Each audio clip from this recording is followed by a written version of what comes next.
मोदी की जो योजनाएं चल रही हैं, चांद पर हम पहुंच गए हैं, सूरज पर पहुंचने वाले हैं। हमारे माननीय मोदी जी ने जो कार्य किया है, बहुत से कार्य ऐसे किए हैं कि जो अद्भुत हैं। जैसे कि मिसाल के तौर पे चौड़ीकरण जो नामुमकिन था, आज उन्होंने मोदी जी की वजह से चौड़ीकरण जो हुआ है, आज लोगों को जाम, जो शहरों में जाम लगते थे वो आज जाम से बच रहे हैं। हाईवे बनाया गया, मोदी जी की आज उनकी दया दृष्टि रही कि इतने अच्छे हाईवे का जो उन्होंने निर्माण कराया है, रोड चौड़ीकरण कराया है, इससे लोगों को काफ़ी सहूलियत मिल गई है और जाम भी नहीं लग रहे हैं, लोगों को आसानी से अपनी मंजिल मकसूद तक पहुंच रहे हैं। ये बहुत बड़ा कार्य है जिसको कहना और शब्दों में नामुमकिन है। इसके साथ ही आप पहले जाते थे राजस्थान के लिए जाते थे, आप लोग ख्वाजा गरीब नवाज का दर्शन करने जाते थे, कैसे जाते थे और अब कैसे जाते हैं? पहले जिस तरीके से जाते थे, गाड़ियां बदल के लोग जाते थे, काफ़ी दिक्कतों का सामना करना पड़ता था, जाम भी बहुत लगते थे। अब तो लोग आसानी से अपने साधनों के ज़रिए से पहुंच जाते हैं और वक्त भी कम लगता है। कहीं 4 लेन है तो कहीं 6 लेन है। इतनी ज़्यादा सुविधा करा दिया है मोदी जी ने कि जिसको हम किस मतलब शब्दों में उनका शुक्रिया अदा करें। बहुत उम्दा काम किया उन्होंने। आगे क्या उम्मीदें हैं आपको? 2024 का चुनाव भी आ रहा है, तो किस तरह से वो आगे ले जाएंगे देश को? अगर माननीय मोदी जी अगर आते हैं और तो इसमें हमारे भारतवर्ष जो है काफ़ी उन्नति और काफ़ी आगे बढ़ेगा और इसके लिए मैं उनका बहुत बड़ा आभारी रहूँगा कि अगर वो जिस तरीके से देश का विकास कर रहे हैं और देश को आगे ले जाने का भी कार्य कर रहे हैं, मैं उनका बहुत बहुत शुक्रगुजार रहूँगा। और लोग भी हमारे साथ हैं, उनसे भी जानकारी लेते हैं। आपका परिचय क्या है और क्या कहेंगे आप मोदी की योजनाओं को? जी, मेरा नाम सैयद काशिफ हुसैन है। मैं माननीय प्रधानमंत्री नरेंद्र मोदी साहब की तमाम योजनाओं से बहुत खुश हूँ। उन्होंने जो देश के लिए तमाम चीज़ें की बहुत अच्छी है। मैं माननीय मोदी जी की बारगाह में ये भी इल्तिमास करता हूँ कि वो देश में आगे जो बच्चों जो पढ़ रहे हैं उनके लिए भी अच्छा काम करें और जो नौकरी वगैरह है उसके लिए भी ज़्यादा से ज़्यादा काम करें। अभी किस तरह की जो योजनाएं चल रही हैं, जैसे उज्ज्वला योजना है, गैस मिल रही है आपको, सोलर लाइट लग रही है और चीज़ें भी चल रही हैं, उसके लिए क्या कहेंगे आप? उसके लिए भी आपने बहुत अच्छा प्रश्न किया। इसके लिए भी मैं माननीय नरेंद्र मोदी जी का बहुत भावीकार हूँ कि उन्होंने बहुत अच्छी अच्छी चीज़ें की और आगे भी इल्तिमास करता हूँ कि वो आगे भी ऐसे ऐसी चीज़ें करते रहें। आप इस सड़क पर खड़े हैं, पहले कितनी पतली हुआ करती थी, अब चौड़ी हो गई है, तो आपको दिक्कत तो नहीं हो रही इससे? नहीं, माशाल्लाह बहुत काफ़ी सहूलियत है और भविष्य में भी आगे अच्छी सहूलियत रहेगी। आगे क्या इन योजनाओं के बारे में आप क्या कहते हैं? इन योजनाओं से कैसे विकास होगा मुस्लिमों का बेसिकली? एक्चुअली देखा जाए Muslim culture because is not much educated, that's why कि जो भी मुस्लिम को जो फैसिलिटीज़ होती है उनको पूरा प्रॉपर तरीके से इन्फॉर्मेशन मिल नहीं पा रही है, उनको जानकारी नहीं हो पाती है। मोदी जी की इस तरह की ये इन्फॉर्मेशन आई है और जो आम नागरिक सभी के लिए इज़ हिंदू मुस्लिम सिख ईसाई वट एवर इज़ देयर, तो वो फैसिलिटी उनको जानकारी नहीं हो पा रही है। तो उनको चाहिए कि इस तरह की जो भी इंफॉर्मेशन आई है या जो भी इनके फैसिलिटीज़ प्रोवाइड कर रही है गवर्नमेंट, इंडियन गवर्नमेंट या स्टेट गवर्नमेंट, तो लोगों तक वो इन्फॉर्मेशन पहुंच नहीं पा रही है और ख़ास करके इन मुस्लिम कल्चर उनको ये जानकारी नहीं हो पा रही है कि इस तरह की फैसिलिटी भी गवर्नमेंट प्रोवाइड कर रही है। अगर मैं देखूं मेडिकल फैसिलिटी, तो मेडिकल कितनी फैसिलिटी दे रही है, जिसका जो जानकारी है, जिसको लेता है वो फ़ायदा उठा ले रहा है। जो इंसान अगर गलत करता है तो उसके संग गलत होता है। और लाभ वाली बात कहेंगे, आप आवास देख लो, आप अंटन योजनाएं देख लो, सबसे ज़्यादा मोमडनों के पास हैं।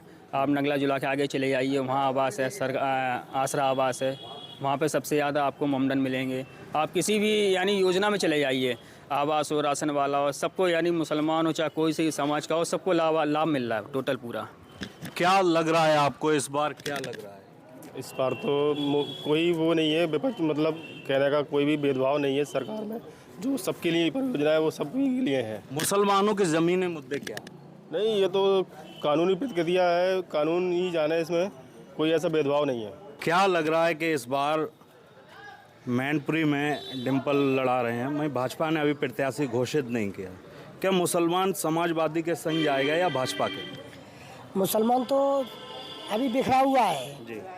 बीजेपी के भी साथ जाएगा और समाजवादी के भी साथ जाएगा। मगर बीजेपी ने भी जो है मुसलमानों के साथ जो है अच्छा ही किया है। आवास है, पेंशन, वृद्धा पेंशन है, इसके साथ में जो है काफ़ी मुसलमान लाभ ले रहे हैं। और ये डबल इंजन की गाड़ी अच्छा काम कर रही है। अच्छा काम कर। हमें मोदी जी से बहुत लाभ क्या मिला। नाम है आपका? पहले नाम बताइए। गुलवार बेगम जी, गुलवार, क्या लाभ मिला? हमें बहुत लाभ मिला। पहले देखो बेघर थे हम, अब घर भी है हमारे पास मोदी के। तो इस बार कैसे चुनेंगे?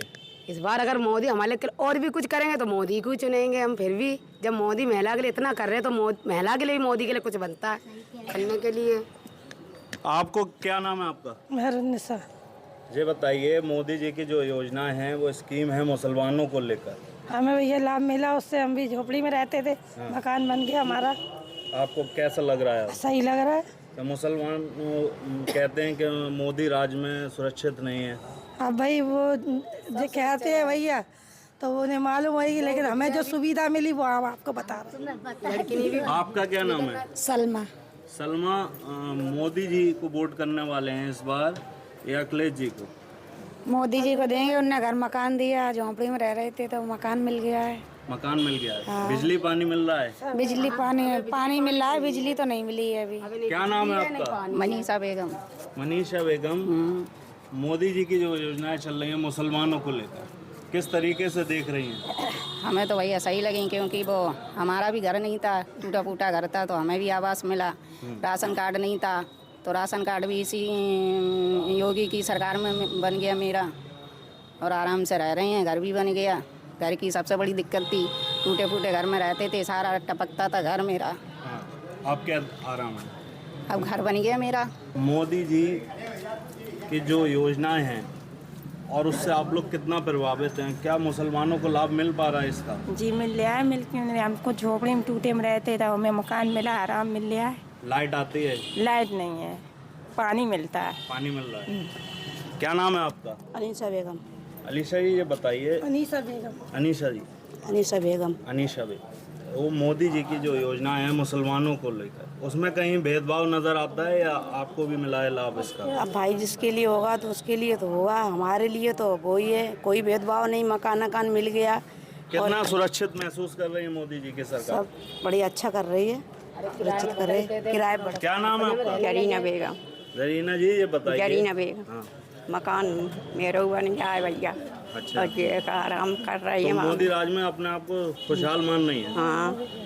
तब मोदी जी को वोट देंगे? हाँ। आसमा जी, जो मोदी सरकार की योजनाएं हैं मुसलमानों को लेकर, कहीं भेदभाव नजर आता है? नहीं सर, हमें घोंसला मिल गया, झोपड़पट्टी डला था, सब बन गया। इतने शुक्रिया अदा है सब। हाँ, झोपड़पट्टी डला था, सब पानी भर जाता बरसात में, इसलिए मिल गया, मकान बनवा लिया सब। बहुत शुक्रिया अदा करा उसके लिए, बहुत है। हमारा सादरा नाम है।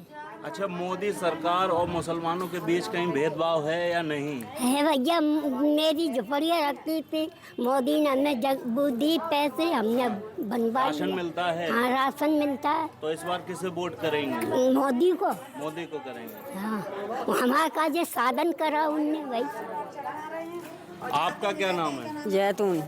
जैतून जी, मोदी के मुल्क में कैसा महसूस कर रही हैं? बहुत अच्छा कर रही। हाँ, अच्छा कर रही। हमारे मकान टूटा टाटा था, अब मकान बन गया, टपकता था, टूटा था, अब सही कर रहे हो। हमें राशन भी मिल गया और पानी भी मिल गया। बस सुरक्षित हो? हाँ, सुरक्षित हैं और हमें सही है। हम वोट नहीं देंगे।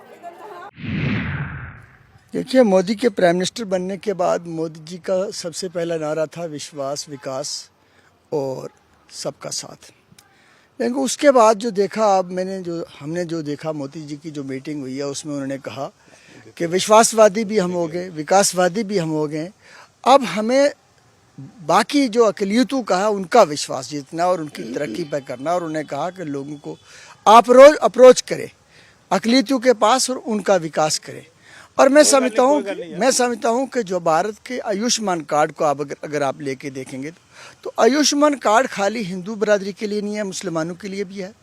आज मेरे भाई जो रजौरी पुंछ के आप दूर दराज इलाकों में देखें, हालत ये थी कि लोग अपनी ज़मीनें गिरवी रख के इलाज कराते थे। अब 5 लाख का कार्ड उसके जेब में, उसमें ये नहीं लिखा कि यहाँ हिंदू है, यहाँ मुसलमान है, यहाँ सिख है, ईसाई है। वो मोदी जी का कार्ड हर आदमी के लिए कार्ड है। तो ये सबका साथ हो गया, सबका विकास भी हो गया। अब देख लीजिए PMAY का, आवास प्लस का जो मकान मिलते हैं, उसमें ये नहीं लिखा होता है कि ये मुसलमान के लिए है तो हिंदू के लिए नहीं है, ये हिंदू के लिए है तो मुसलमान के लिए है। जब देश की पॉलिसी बनती है तो सब के लिए बनती है और सब पॉलिसी जो है वो सब पे लागू होती है। हाँ, अगर किसी को इग्नोर किया गया राजौरी पुंछ में या जम्मू कश्मीर में कि ये मुसलमान है तो इसको नहीं देना, तो फिर हम समझते हैं तो अपना परिचय दे दें। मैं करामत मलिक हूँ जी। किस जगह से हैं आप? मैं राजौरी दराल से हूँ। मौलवी साहब अपना परिचय दे दें। मैं इमदाद मलिक हूँ, अपने तहसील कोटरंका बुद्दल से। कोटरंका से बहुत खूबसूरत जगह है। कहते हैं कि मुसलमानों को डराया जा रहा है और बहुत विपक्ष की पार्टियां, सत्ता विपक्ष की बाकी पार्टियां कहती है मोदी के रहते मुसलमानों को बड़ा डर सा महसूस हो रहा है। क्या ऐसा है? ऐसा नहीं है, कोई डर नहीं है। अपने आराम से लोग जो हैं ये जी रहे हैं। मुनासिब तौर पे जो उनकी तरफ से रिस्पांसिबिलिटी होनी चाहिए मुसलमानों को या गैर मुस्लिम को, सबको बराबर आ रही है। सबसे पहले तो मुसलमान किसी से, अल्लाह की ज़ात के बिना किसी से डरता नहीं, ना वो खौफज़दा होता। अगर मुसलमान है तो, अगर बाराए नाम हो तो और हर चीज़ से डरेगा वो।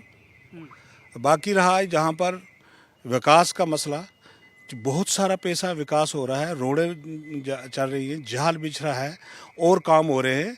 ये ग्रास रूट पे जो मिसगाइडिंग होती है, जो हमारे नुमाइंदे नहीं थे वहाँ पर, चुनिंदा नुमाइंदे नहीं थे, अफसरशाही थी, और जिस अफसरशाही की वजह से हमारा विकास वो कोई कम हुआ है।